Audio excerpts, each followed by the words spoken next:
Hello, Larissa Zimmerman, Virgin of Politics, your money mistress, whipping your wallet into shape. I'm an Australian Sex Party New South Wales candidate for the Senate. And today I'm going to tell you why why we're passionate about sex. You see, it's not about shoving sex down your throat. That doesn't look like a brochure that would do that, does it? What I'm about is the benefits of a healthy, intimate relationship. So let's look at it.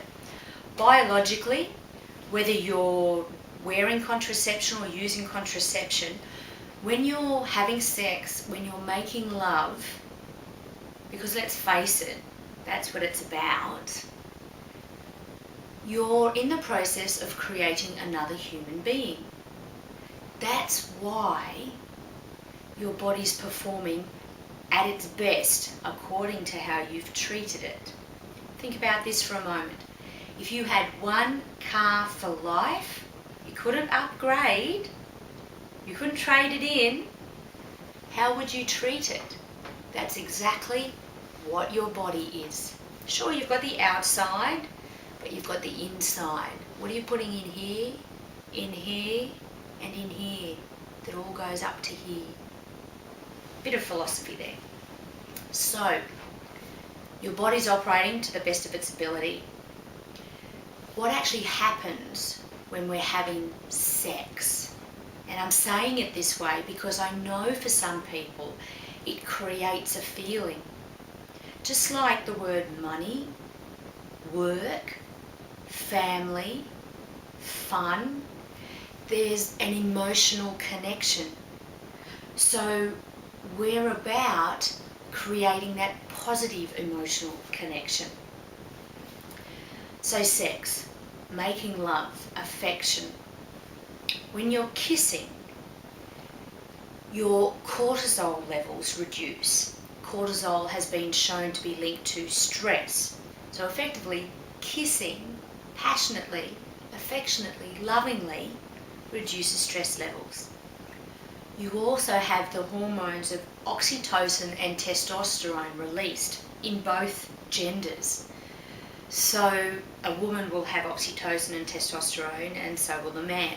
And this helps lower blood pressure, reduce depression, prevent osteoporosis, and a whole host of other mental and physical benefits, which I won't go into. But just know that obviously sex is good for you.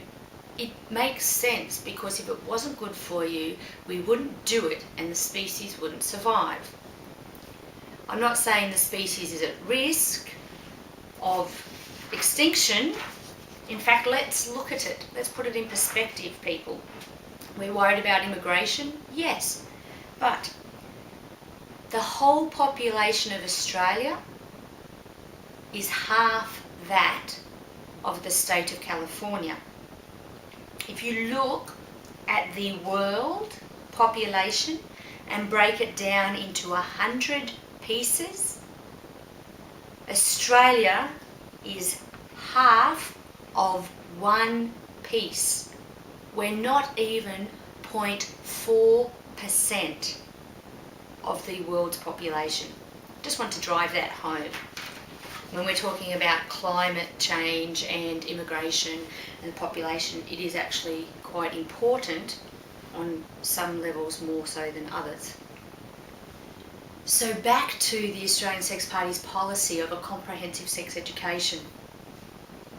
First, we support the ethics program being trialled in New South Wales, and we want to do away with religious teaching in public schools. So in line with that, the comprehensive education would empower children to appreciate the differences in their bodies, realise that perhaps what they see on TV in video clips is not necessarily how they should act at their age. Because I've had the question, how does teaching children about sex prevent their sexualisation? Well, I can only go back to my own experience and upbringing. And I went to an agricultural high school and grew up on a farm. So sex is natural, but it's also something that's to be treated with respect. Authorised by Robert Swan, 10 Ipswich Street, Fyshwick.